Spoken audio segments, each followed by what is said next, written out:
Bom, gente, então vamos lá, né? Essa aula é o nosso encontro 11, tá?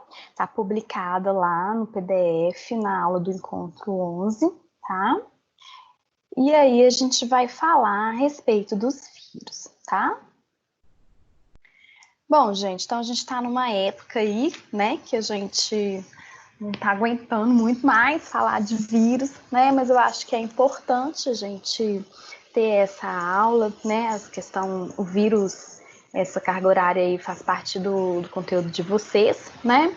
E aí encaixou, né, com essa questão do corona, e eu fiz, né, enquadrei, coloquei o coronavírus dentro dessa aula para aproveitar o gancho aí, né, da disciplina e atualizar vocês nos aspectos, né, da infecção pelo coronavírus, tá?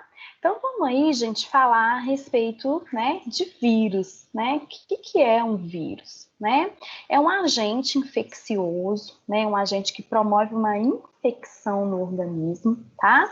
E é um agente acelular, tá? A maioria dos agentes infecciosos, né, são agentes celulares, tá? Mas a gente fala que o vírus ele é acelular, ou seja, ele não é uma célula em si, tá? Porque o vírus ele não pode sobreviver ali fora do organismo, fora da célula hospedeira, tá?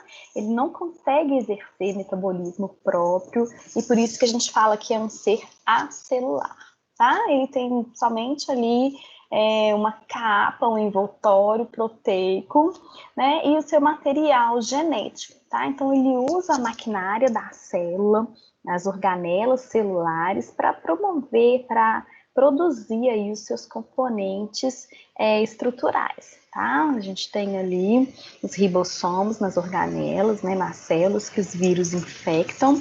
Então, eles usam esses ribossomos, tá? Para produzir os seus elementos aí, as suas estruturas, tá? Então, de morfologia, né, o que os vírus possuem, né? Um envoltório, uma capinha que é composta por proteínas, formada por proteínas, tá? E essa capinha, né, ela vai proteger, né, o material genético viral, tá? Esse envoltório proteico, essa capinha proteica que os vírus possuem, são denominadas de capsídio, tá? E aí, gente, alguns vírus, né, além desse capsídio que protege o material genético viral, alguns vírus, eles podem ter um envelope extra, tá? Que é um envelope lipídico, né? Esse envelope é bem interessante, que ele é derivado da membrana da própria célula ali que o vírus está infectando, tá? Então, os vírus, eles podem ter ali de material genético um DNA ou então um RNA, tá? No caso do coronavírus, o material genético é o RNA, tá? E eles podem ser de fita simples ou fita dupla. Tá? Então, a gente tem essa questão aqui, que os vírus são parasitos, né, intracelulares obrigatórios, né, que utilizam a maquinária da célula, principalmente o ribossomo ali, da célula que ele está infectando, para fazer a síntese. O que é a síntese? A produção das suas estruturas, tá? Depois a gente vai ver a questão da multiplicação viral e ele realmente fazendo esses ciclos e fabricando as suas estruturas, tá? Bom, gente, então a gente tem vírus de diversos, né, tamanhos ali, diversos tipos que podem infectar as células, né? Então, a gente tem ali uma unidade de medida que é o nanômetro, tá? O nanômetro é a milésima parte do milímetro, tá? Se você pegar um milímetro e vai dividir por 1000, você vai ter essa unidade aí de nanômetros, tá? Então, nesse slide aqui, eu estou colocando para vocês o tamanho do vírus, né? Mostrando a diferença aí dos tamanhos dos vírus com relação ao tamanho da célula, tá? Então, por exemplo, aqui é a E. coli, né? Que a gente tem ali em torno de 1000 nanômetros, né? Uma bactéria, uma célula bacteriana. E aqui à direita a gente tem uma hemácia, né? Que tem 10.000 nanômetros, né? Então, comparando, ó, o tamanho do vírus com o tamanho dessas células. tá? Então, ali a gente pode ter vírus de 90 nanômetros, 24, 25 nanômetros, tá? Esse vírus aqui a gente chama de bacteriófago, em torno de 225. Então, se vocês forem comparar o tamanho do vírus, né, com o tamanho das células que eles infectam, eles são bem menorzinhos ali do que a célula, tá? E isso é importante, porque os vírus ali, eles proliferam dentro da célula, né? Utiliza a célula para fabricar, proliferar os seus, né, essas suas estruturas, tá? Então, ele vai fazendo isso, ele vai proliferando dentro da célula, até que a célula ali não consiga mais, né, suportar aquele número, aquela carga viral. A gente vai acabar tendo uma lesão, né, na parede, na membrana plasmática ali da célula, e a ruptura dessa célula e o extravasamento dos vírus ali que foram formados para o ambiente, tá? Então, aqui mais um slide mostrando essa questão do tamanho dos vírus, né? Em relação ali ao tamanho das células, então aqui a hemácia e a E. coli, né? E aqui os vírusinhos, ó. Nessa estrutura onde eu tô passando a seta, ó, a gente tá vendo os vírus aqui na ponta da setinha, perto da bactéria, ó. Aqui seria a E. coli, né? Uma célula bacteriana, né? Aqui uma hemácia, né? A gente está vendo ali em relação à hemácia, em relação à bactéria, né? A hemácia já é muito maior, e os vírusinhos aqui na ponta, tá? Bom, gente, então, né, tem essa questão, né, que a gente discute, que os vírus não podem ser considerados organismos vivos, né, porque para que a gente fale que é um organismo vivo, a gente tem ali que ter condições de exercer o nosso próprio metabolismo, a nossa própria evolução, tá? Então, os vírus, eles não conseguem se multiplicar fora da célula, dar continuidade, né? Ali essa espécie fora da célula, quando não está infectando, tá? Então, por isso que a gente fala que não é um organismo vivo. Então, gente, aqui está mostrando para vocês nesse slide a estrutura do vírus, tá? Existem alguns vírus que a gente fala que são envelopados, e os vírus que eu conversei com vocês que não são envelopados, tá? Quando a gente fala esse termo aqui, ó, vírion, né, é a partícula viral completa, tá? Que seria o ácido nucleico, né, o material genético viral, mais o capsídeo. Quando a gente tem essa estrutura, o ácido nucleico mais o capsídeo, a gente tem um vírion, tá? Que é uma partícula completa ali do vírus, tá? Então, esse aqui da direita é um vírus que a gente chama de bacteriófago, tá? Ele é todo complexo, ele tem essa estrutura aqui, né? Parece até uma nave espacial, que é a cabeça do vírus, tá? Essa parte externa aqui, ó, que eu estou mostrando na setinha, é o capsídeo, e lá dentro está o material genético. Alguém está querendo fazer alguma pergunta? Não, né? Porque eu escutei o microfone abrindo. Tá, então aqui a cabeça do vírus, a cauda do vírus e as fibrinhas presentes ali na cauda, a estrutura que ele utiliza para se prender na célula, para infectar as células bacterianas, tá? Então, ele infecta as bactérias, é denominado de bacteriófago, tá? Então, só tem o capsídeo, não tem o envelope externo, tá? Então, a gente tem aqui também o vírus da gripe, né, que tem ali esse capsídeo, tá? E outros vírus, tá? Que não tem essa presença aí de envelope, tá? Então, adenovírus, a gente tem, né, os herpes vírus, diferentes espécies virais ali que podem infectar diferentes órgãos, diferentes tecidos, né, do ser humano, tá? Então, gente, quais são essas células? Quem pode ser os hospedeiros ali do vírus? Tá? Então, a gente pode ver que todos os reinos, né, possíveis ali são passíveis da infecção pelos vírus, tá? Então, os protozoários, eles podem, né, o reino protista, pode ter ali infecção viral, né? O reino fungi também pode ser acometido com os vírus. As bactérias, né, como eu tô falando com vocês, o bacteriófago pode infectar vírus, tá? A gente tem vírus que são vírus de plantas, tá? Vírus de células vegetais e os vírus, né, que são os vírus que nos infectam, os vírus que infectam os animais ali nas células eucariotas, tá? Então, todos os reinos, né, podem ser acometidos e podem ser infectados por alguma espécie, por algum tipo de vírus. E, gente, a gente vai falar um pouquinho, né, pegando o gancho aí, das questões do coronavírus, tá? Dos aspectos relacionados ao corona, tá? Então, gente, como que se iniciou essa epidemiologia, né, do Covid-19, tá? Foi ano passado, né, no dezembro do ano passado, iniciou esses casos, né? Foi casos ali que se iniciaram como uma pneumonia, né? Casos declarados como uma pneumonia viral, tá? Isso tudo começou, foi na China, né? Em Wuhan, tá? Na província de Hubei. E aí, os primeiros casos ali relacionados à doença foram casos de indivíduos que frequentavam, tá? O mercado de peixes nessa província de Hubei ali na China, tá? E aí o que a gente pode perceber rapidamente, né?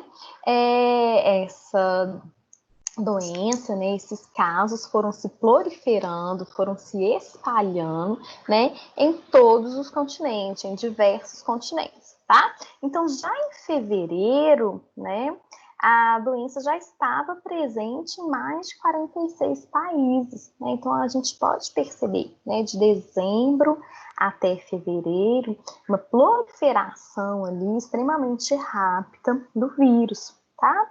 Isso aí é característico do vírus, tá? O vírus, ele é denominado SARS-CoV-2, né? E ele tem essa característica, tá? O potencial de promover a infecção ali, de infectar indivíduos é muito alto, né? Ele é muito maior que alguns outros vírus ali que estão relacionados com esse quadro, né, de uma síndrome gripal, tá? Então, a proliferação dele é maior, por isso que a gente está tendo esses casos, né, o número de casos elevados e os casos acontecendo assim, tudo mais ou menos ao mesmo tempo, né, por causa do potencial da infecção do vírus, tá? Que é denominado SARS-CoV-2, tá? E aí, gente, a doença é Covid-19. Tá? Muitas vezes a gente vê falando o vírus Covid-19, tá? O vírus é o SARS-CoV-2 e o nome da doença, tá? É doença do coronavírus de 2019, tá? Porque o SARS-CoV-2, né? Ele é uma mutação ali do vírus SARS-CoV, né? Que já houve ali outros casos de outras epidemias relacionadas a esse vírus, tá? Então a gente teve ali uma modificação, uma mutação no genoma viral, por isso que a gente fala SARS-CoV-2. E aí a doença é o coronavírus 19, né? Porque a doença que estava ali ocorrendo, que iniciou-se em 2019, tá? Então, gente, os casos aqui, né, a gente falou de como essa doença começou lá na China, né, e aí agora a gente vai, né, tá visualizando aqui os dados epidemiológicos no Brasil, né, então a gente está vendo aqui, hoje a gente já tem mais de 4.000, né, óbitos ali, né? E os casos, eles estão concentrados aqui na região, que a gente está de amarelinho aqui, sudeste, né? E agora a gente está vendo uma incidência muito grande, uma preocupação muito grande, principalmente aqui na região nordeste, né? A gente tem números aí de óbitos diários que estão ali gerando preocupações, né? Nas autoridades, na população em geral, né? Devido à infecção pelo vírus, né? Então, gente, o que acontece, né? Quando a gente tem vírus, né? O que a gente manifesta, quais que são ali os sintomas presentes para que a gente possa diagnosticar a doença. Tá? Então, essa doença pelo coronavírus, ela se inicia como uma síndrome gripal, tá? Parece uma gripe comum, né? A gente tem inicialmente febre, tosse, né? E a dificuldade de respirar, tá? Os pacientes, tá, gente? A febre é um sinal, assim, para a gente prestar bastante atenção, né? Porque a maioria, né, 83% ou mais dos pacientes, eles podem apresentar ali, eles apresentam febre, né? Uma febre ali maior, igual ali a 37,8, 38 graus. Tá? Então, é um sinal de alerta, né? Quando a gente tem ali esse aumento da temperatura corporal, porque a maioria dos pacientes apresentam esses sintomas, tá? Então, tosse também está presente na maioria. E essa dispneia, tá? O que é a dispneia, pessoal? É um desconforto respiratório, tá? Qualquer desconforto ali, qualquer dificuldade que a gente tem para respirar. Tá? Então, dores no corpo, que a gente fala mialgia, tá? Fadiga também pode estar presente ali no paciente, tá? Esses sintomas respiratórios superiores, coriza e até mesmo, né, os órgãos internacionais de saúde estão dando muita importância agora, né, para esses sintomas gastrointestinais, né? Diarreias ali podem acontecer e podem ali ser sinais de alerta para a infecção também pelo coronavírus, tá? Então, gente, como que a gente pode detectar, né, a infecção por esse vírus, né? O diagnóstico no laboratório desse vírus que chama, né, o SARS-CoV-2, tá? A técnica que a gente mais usa, tá? A técnica que a gente chama que é padrão ouro, a mais eficiente ali para detectar a infecção viral é um PCR, tá? PCR, não é esse PCR que, né, vocês falam muito ali, PCR relacionado a processos inflamatórios, tá? O PCR é a reação em cadeia da polimerase, tá? O que é reação em cadeia da polimerase? A gente lê de trás para frente, né? Que é uma sigla em inglês, tá? Essa reação em cadeia da polimerase é um teste laboratorial que a gente faz, tá? Para amplificar o material genético do vírus, né? Então, como eu comentei com vocês, o vírus, né, do corona, ele possui um RNA, tá? Então, a gente retira o sangue do paciente e faz uma amplificação, né, tentando procurar ali, né, o material genético, né, o RNA do vírus, tá? Então, se a gente detecta o material genético do vírus no sangue ali do paciente, né, é uma prova que o paciente está infectado, porque lá no sangue foi detectado o material genético do vírus, tá? Então, esse é o teste que a gente chama de padrão ouro, um dos melhores testes ali para serem realizados para identificar e diagnosticar a presença do vírus, tá? Além desse teste, a gente tem os testes que são os testes sorológicos, né? A gente pode detectar ali no soro, a gente tira o sangue do paciente, né? Obtém o soro e vai detectar a presença de anticorpos, tá? E aí a gente pode ter um método que a gente chama de ELISA, tá? Uma sigla do inglês também, tá? É um nome bem Enzyme Linked Immunosurveillance Assay, tá? Um nome complicado de falar, mas aí significa que é um ensaio imunoenzimático. É um teste ali que vai detectar anticorpos, né? A gente usa uma plaquinha para fazer esse teste e demora muitas horas, tá? E aí, um outro teste que a gente tem para fazer, né, é o teste rápido. Esse teste aqui, né, ele também detecta anticorpos, assim como o ELISA, tá? Só que ele é bem vantajoso nessa questão ali do tempo, né? Que a gente consegue julgar esse diagnóstico, informar esse diagnóstico ali para o paciente, tá?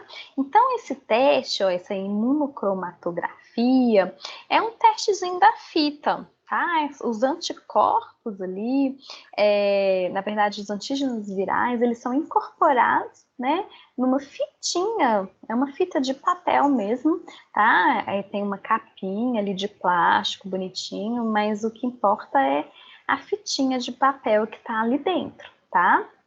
Esse teste é o mesmo princípio, né, daquele teste de quando a gente vai fazer de gravidez, tá? Quando a gente emerge ali a fita, ou então a gente pinga uma urina para fazer o teste de gravidez. É o mesmo princípio ali, esse teste que a gente chama de imunocromatografia, tá? Então, em alguns minutinhos a gente já consegue liberar. Então, isso é muito importante, né? Quanto antes a gente conseguir fazer o diagnóstico no paciente, né, melhor para a gente avançar ali no tratamento, não deixar um paciente chegar ali nos casos graves, né, para evolução mais grave ali do quadro clínico, né.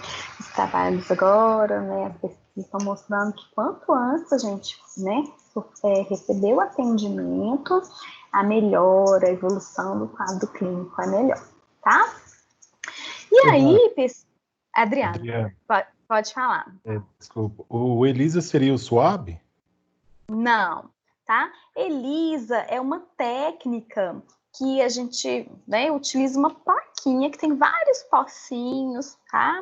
É uma plaquinha como se fosse um acrílicozinho transparente. E aí a gente tem que fazer várias etapas, tá? A gente coloca os antígenos virais nessa placa, depois a gente bloqueia e depois a gente coloca o soro, né? Demora algumas horas para fazer. Tá? Então a gente pega, a gente faz o ELISA, né, pegando principalmente material ali utilizado para fazer o teste, seria o soro mesmo do paciente, tá? Ok? Quem que perguntou? Foi o Cleito, Adriano. Ah, então tá. O SWAB, ele entra onde nesse quesito? O SWAB a gente pode fazer, tá? Obter material, né, ali do PCR, tá? Para fazer a amplificação, tá? Tentar identificar o vírus através do swabzinho no paciente, tá? O que E significa não esse RT, PCR, por gentileza? significa Real Time PCR, tá? É uma, É uma sigla em inglês, né? É uma sigla do inglês, Real Time PCR. A gente lê de trás para frente, PCR, tá? Que é técnica de reação em cadeia da polimerase, e esse TR aqui é em tempo real, tá? Reação em cadeia da polimerase, a gente lê de trás para frente do inglês. Reação em cadeia da polimerase em tempo real, beleza?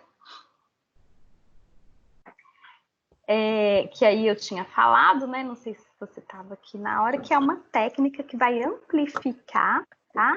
O material genético do vírus, né? Então, se a gente consegue detectar o material genético do vírus, indiretamente a gente verifica que a gente está infectado, tá, pessoal?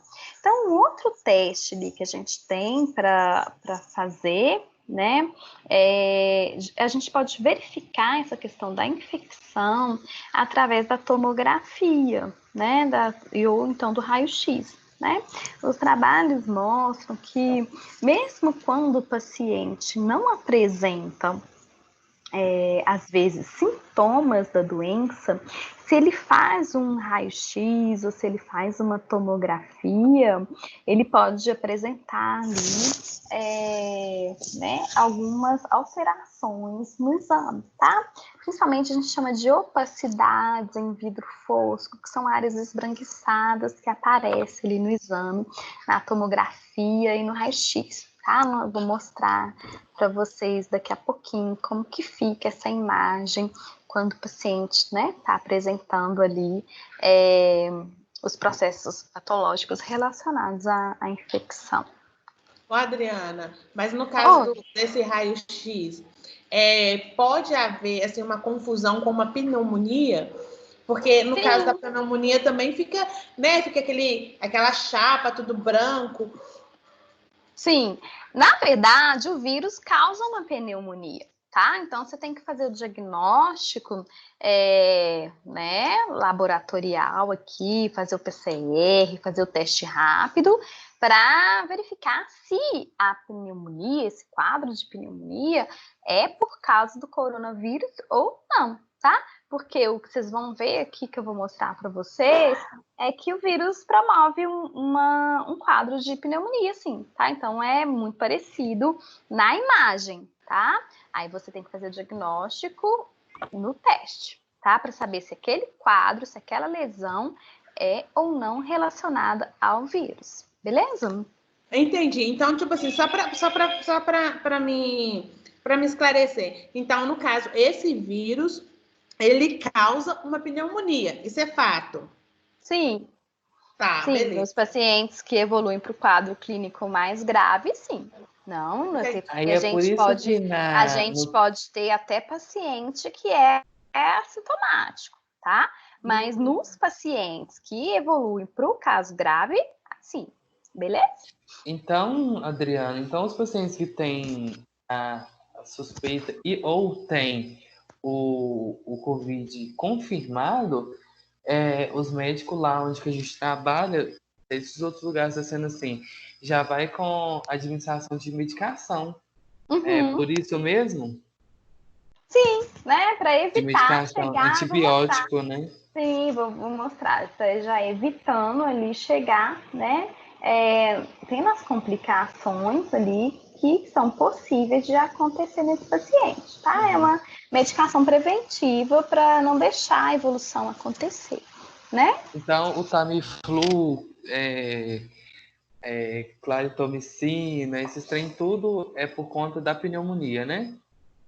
Sim, pode ter ali um processo secundário, né, de infecção bacteriana. Isso geralmente acontece, né? Então a gente já entra com antibiótico, tá? Às vezes como uma medida preventiva. Às vezes o paciente já está tendo casos ali, né, de infecções bacterianas acontecendo, tá? Mas pode ser a medida adotada já seja ali para evitar que socorra, tá? A administração ali do antibiótico, tá? Bom, no gente... caso aí, só mais uma pergunta, Adriana. Nesse caso, meu colega aí falou sobre o Tamiflu. O Tamiflu, ele normalmente ele trata o H1N1. Qual relação que tem o corona com o H1N1? Os dois podem causar esse processo, né, de pneumonia, tá? Então, a droga a gente pode utilizar mesmo, vai depender da evolução do quadro clínico do paciente, tá? Bom, gente, deixa eu continuar aqui na evolução, né? O que a gente percebe no laboratório, né? Nos dados ali obtidos do paciente, tá? Alguém quer perguntar mais alguma coisa, pessoal? Depois eu vou voltando, tá? Nos slides para a gente, né, fazer momentos também de discussão e tirando dúvida, mas quem tiver alguma questão aqui pode perguntar. Então, gente, né, essa questão da evolução laboratorial, né, um marcador que a gente faz é esse dímero D, tá? O que é um dímero D? Né? É um teste laboratorial que a gente faz, que ele consegue detectar a lesão, né, que é uma lesão né, dos vasos sanguíneos ali que estão circulando os alvéolos pulmonares, tá? A gente tem uma lesão vascular, uma lesão do endotélio ali, tá? Essa lesão, esse dímero D, né? É um produto de degradação da fibrina, né? Que é o que está presente ali no mecanismo de reparo quando a gente tem alguma lesão vascular. Tá? Então, a gente tem a produção de fibrina e o dímero D é um produto de degradação dessa fibrina, tá? O que a gente percebe? Então, os pacientes que não sobreviveram ao case que está em vermelhinho, são os pacientes, né, os pacientes mais graves, são os pacientes que apresentaram esse dímero D elevado, né? Então, o que isso mostra para gente, né? Que nos pacientes que evoluem para a forma grave, né? Está acontecendo mais ali esse processo de lesão, né? Dos vasos sanguíneos ali, dos capilares sanguíneos que estão margeando ali aqueles alvéolos pulmonares, tá? Então, a gente compara essa linha, que é a linha vermelha, né? A gente tem um pico ali a partir do 7º dia, com a linha azul aqui, né, que seria a linha representando os pacientes que têm um quadro menos grave, um quadro evolutivo mais benigno, né? Então, a gente vê a diferença muito grande ali nos pacientes que não sobreviveram, tá? Nos pacientes que foram casos graves. O que mais que a gente observa, né, nos exames ali, nos dados laboratoriais? Né? Uma queda no número de linfócitos, tá? Então, a gente pode ver essa queda aqui, ó, nos pacientes no vermelhinho, que é os pacientes que não sobreviveram. Então, comparando o vermelhinho com o azul, né, que são os pacientes com quadro evolutivo melhor, que a gente vê nos vermelhos, a gente tem menor número, ó, em relação aos pacientes mais benignos, no quadro evolutivo mais tranquilo aí, né, da doença, pacientes mais assintomáticos, enfim. Então, o que a gente percebe aqui, né, que nos pacientes que estão no quadro clínico grave, a gente tem uma queda de linfócitos. O que é o linfócito, gente? É uma célula de defesa, né, do nosso organismo, tá? A gente tem diferentes linfócitos ali, principalmente linfócitos T, linfócitos B, né, que fazem parte da resposta imune, que a gente chama uma resposta adaptativa, tá? Então, quando o paciente tem uma queda nesses linfócitos,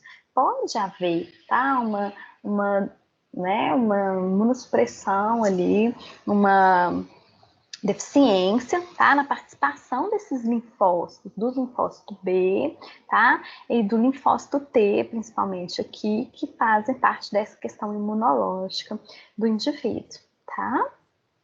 O que mais que a gente verifica ali nos dados laboratoriais, tá? Um aumento de leucócitos, tá? O que é um leucócito? É um termo que a gente utiliza para falar de glóbulos brancos, né, que são essas células de defesa do nosso organismo, tá?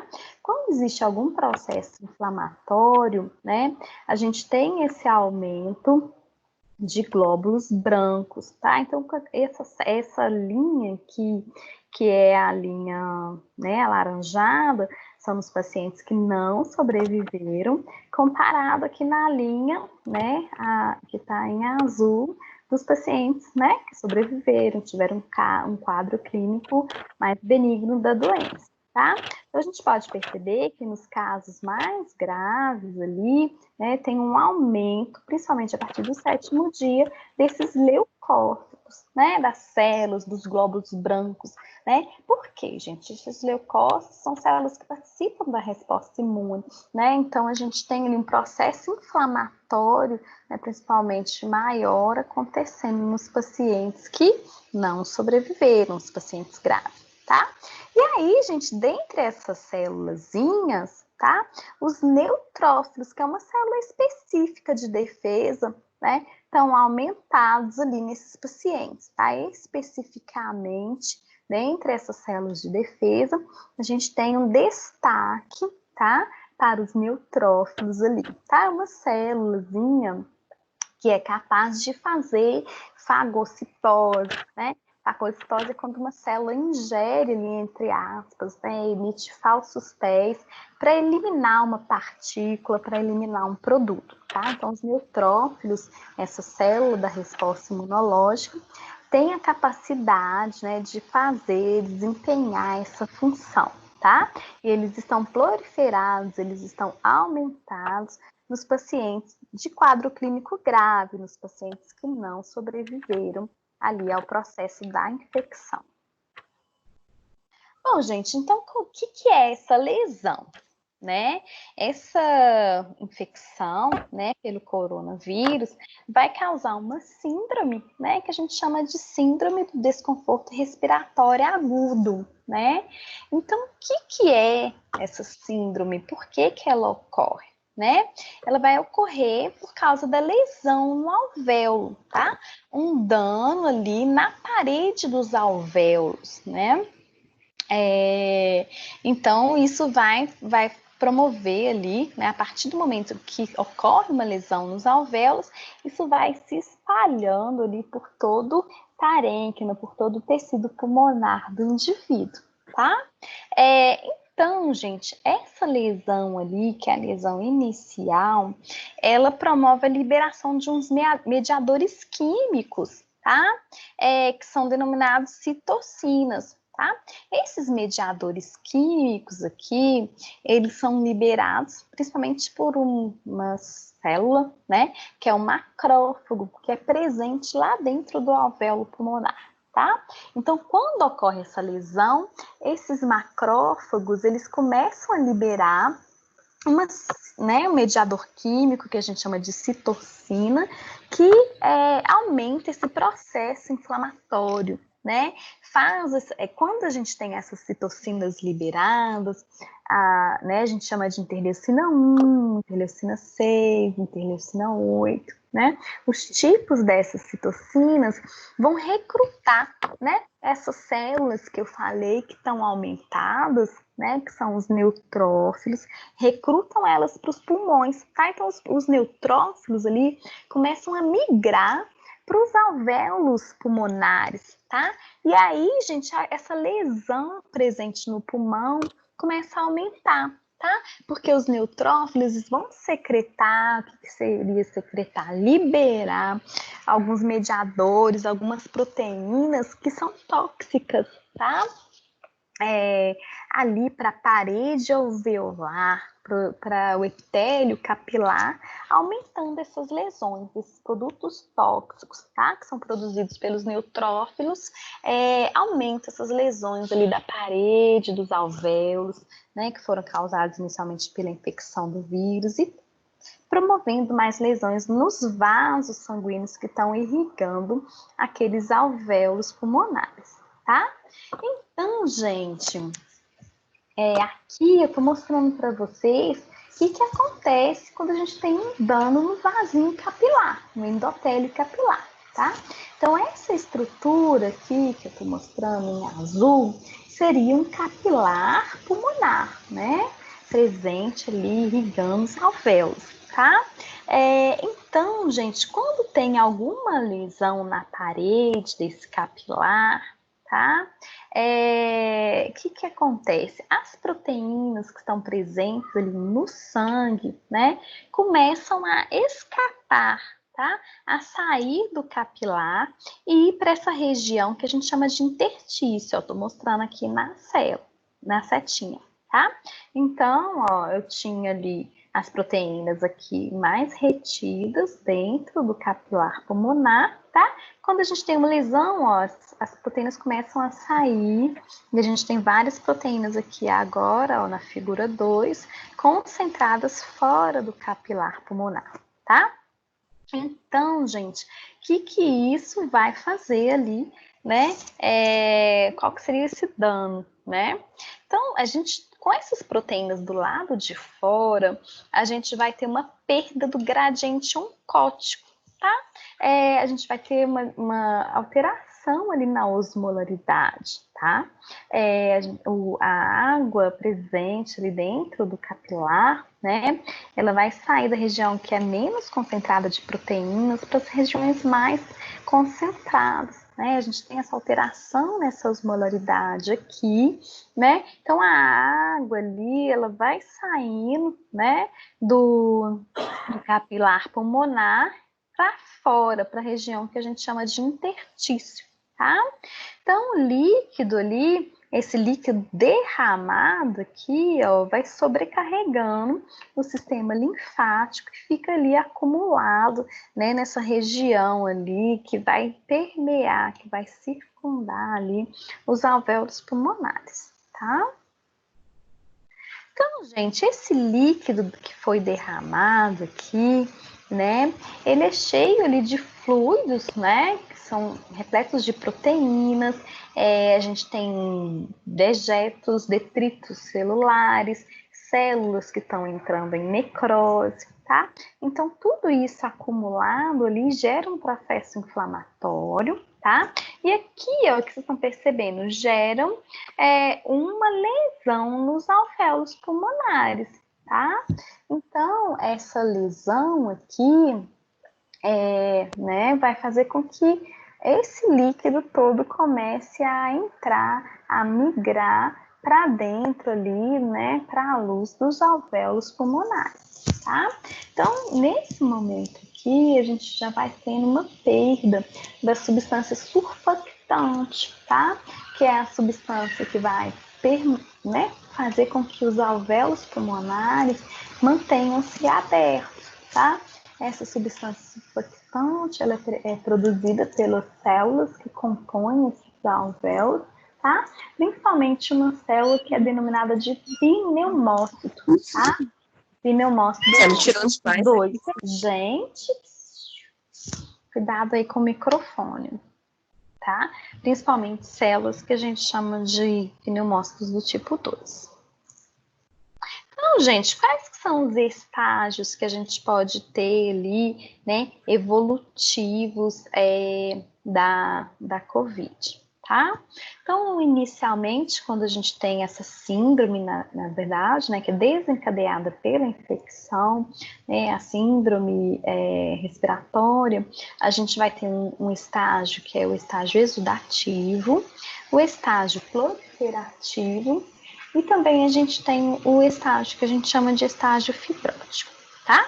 No início, no estágio exudativo, geralmente acontece, tá? De 7 a 10 dias após o início da doença, tá? Então, o que a gente pode perceber? A arquitetura dos alvéolos pulmonares, tá? Ela já é toda ali perdida, né? A gente tem ali a ruptura das paredes dos alvéolos, a perda da estrutura dos alvéolos, tá? Então, a gente pode verificar também lá dentro, ó, aqui seria um corte histológico, tecido histológico. Dentro dos alvéolos, a gente tem ali a presença de edema, né, por causa daquela lesão vascular que a gente teve, né, um processo inflamatório intenso aqui acontecendo. Tá? A gente tem as células, né, que fazem parte desse reparo ali tecidual sendo proliferadas, que a gente chama de pneumócitos do tipo 2, tá? Desculpa, gente. E aqui, ó, a gente tem uma membrana sendo formada, né, que é consequência desse processo inflamatório, consequência desse edema, que a gente chama de membrana hialina, tá? Essa membrana rosinha que eu tô mostrando aqui na ponta da célula, tá? Essa membrana hialina é um produto de coagulação, né, daquele edema que a gente teve, do extravasamento ali daquelas proteínas, aquele líquido, tá? Que foi derramado ali no espaço, né, no interstício ali, no espaço extravascular, né, extracapilar. Então, a gente tem a coagulação daquele produto formando essa membraninha que a gente chama de membrana hialina, tá? Depois, gente, no estágio fibroproliferativo, né, seriam os pacientes que estão evoluindo para a forma mais benigna, para o curso mais tranquilo da evolução da doença ali, tá? Então, nesse momento, a partir ali dos 10 dias após o início da doença, a gente já tem ali resolução do edema, então a gente já não verifica mais tanto edema no pulmão desse indivíduo, né? A gente já tem os espaços ali da luz dos alvéolos mais limpinhos, né?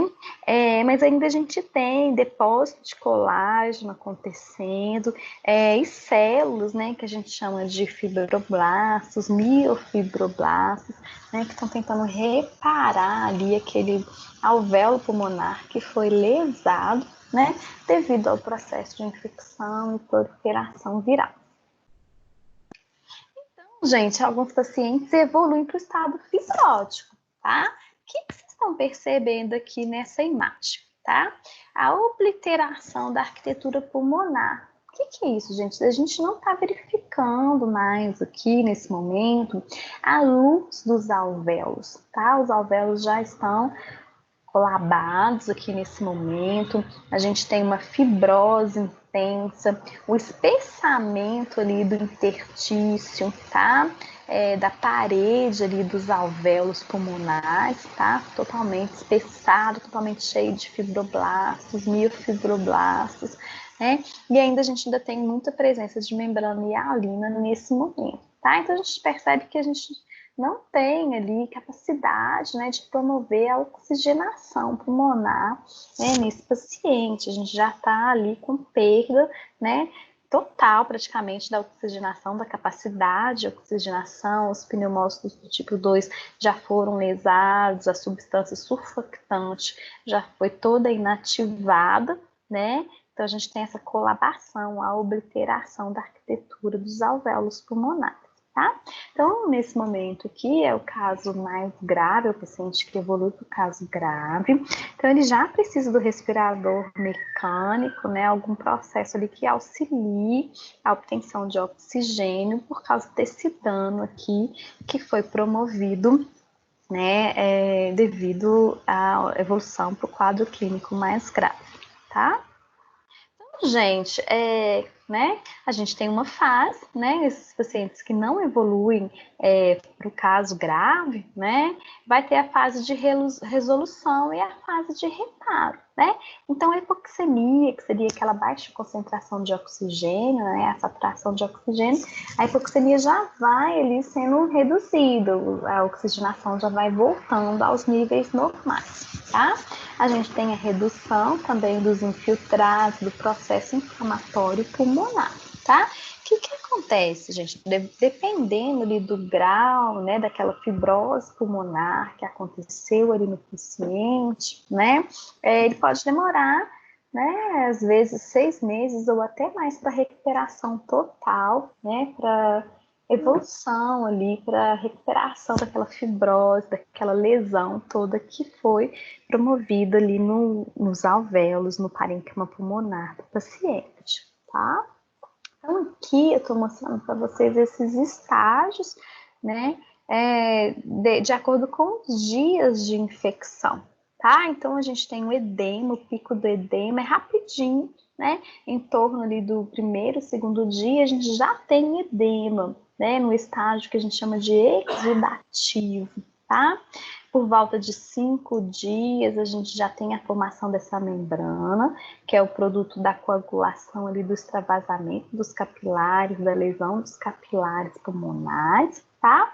E aí, gente, o paciente que evolui para os casos mais graves, né? Então, ali a partir do 9º, 10º dia, ainda se mantém muito a questão da fibrose, tá? E a questão do processo inflamatório. Então, gente, o que acontece? As consequências disso, né? A gente vai ter prejuízo nas trocas gasosas, a diminuição ali da complacência pulmonar, o aumento da pressão arterial ali também pulmonar acontecendo ali no indivíduo, tá? Então, gente, né, como eu falei ali no início, né, a gente pode verificar essas lesões, né, através do corte histológico, que eu mostrei para vocês, através da histologia, né?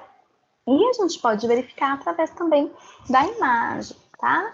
Então, na imagem, né, a gente conversou no início, é um quadro de pneumonia, tá? E a gente verifica que é uma pneumonia bilateral, tá? O que é uma pneumonia bilateral? Uma pneumonia que está envolvendo ali os dois lados, né, dos pulmões, tá? E aí, gente, a gente tem, né, verificando ali na radiografia e na tomografia computadorizada, algumas questões, né, que são essas opacidades, essas regiões esbranquiçadas ali, que a gente chama de opacidades em vidro fosco, tá? Cerca de 56% dos pacientes apresentam essas lesões, tá? E principalmente infiltrado inflamatório, presença de células inflamatórias, que são células, né, que seriam células ali presentes na circulação sanguínea, a gente tem essas células ali sendo infiltradas, presentes ali no parênquima pulmonar, né, a gente chama de infiltrado inflamatório, e esse infiltrado, ele é bilateral, ou seja, em ambos os lados do pulmão, tá? Então, aqui na imagem, mostrando nessa imagem aqui, seria um raio-x de tórax, tá? A gente consegue verificar esse infiltrado ali nos alvéolos, tá? Então, as lesões são essas regiões, né? Esbranquiçadas nesse quadro de uma pneumonia que eu mostrei aqui para vocês, né? Essas regiões esbranquiçadas aqui no raio-x. E quando a gente faz a tomografia, né, a gente também verifica essas regiões que são mais esbranquiçadas, né? As regiões onde está ocorrendo essas lesões.